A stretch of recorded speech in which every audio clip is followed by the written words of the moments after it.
ئێمە هەمیشە لەگەڵ حکوومەتی ناوەن لە سەرهێڵ بووین بۆی کە ئایا ئەم ساڵ گەنمی زووتاران ئێمە وەردەژی یا وەرناژی ئەگەر وەربگیرێ بڕەکەی چەندە. ئێمە لیژنەیەکە دیارە نوێنەری ئێمەش بەشداری کردووە. دیسان ویستراوە کە باسی وەکو پارباسی محافەزات بکرێت.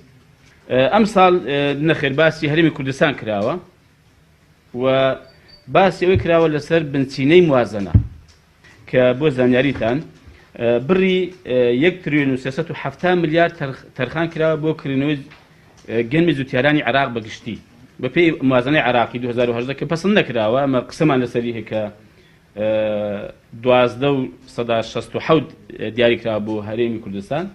بە پێی ئەمە بێ ئەم بڕە بێ ئێمە تەنها 321,000 تەن و 433مان بەردەکەوێت. بەڕاستی موافق نین لەسەر ئەوەی کە ئەوەندە بێ، بەڵام ئەوە تەمان تەنها ئەوەی کە ئێستا هەرێمی کوردستانە نەک ناوچە دابڕێنراوەکان.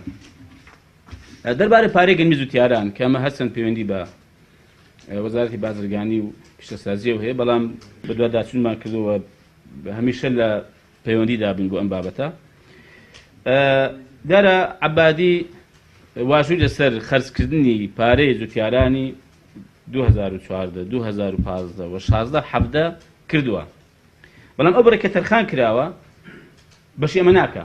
برارێکیان داوە کە تەنها 2016-2017 خەرج بکەن، تەمان بیدەن بە هەموو عێراق، بەڵێ ئێمە شەمانە چونکە ئێمە بە تەنها ئێستا بەڵام بە هەموو ساڵەکان ئێمە 736 ملیارمان لە حکوومەتی عێراقیە کە دیارە ئێمەش لەگەڵیان لە هەماهەنگین و بە تایبەتی وەزارەتی بازرگانیش کە ئومێد دەکەم کە ئەم جیاوازی فەرقە نەکرێت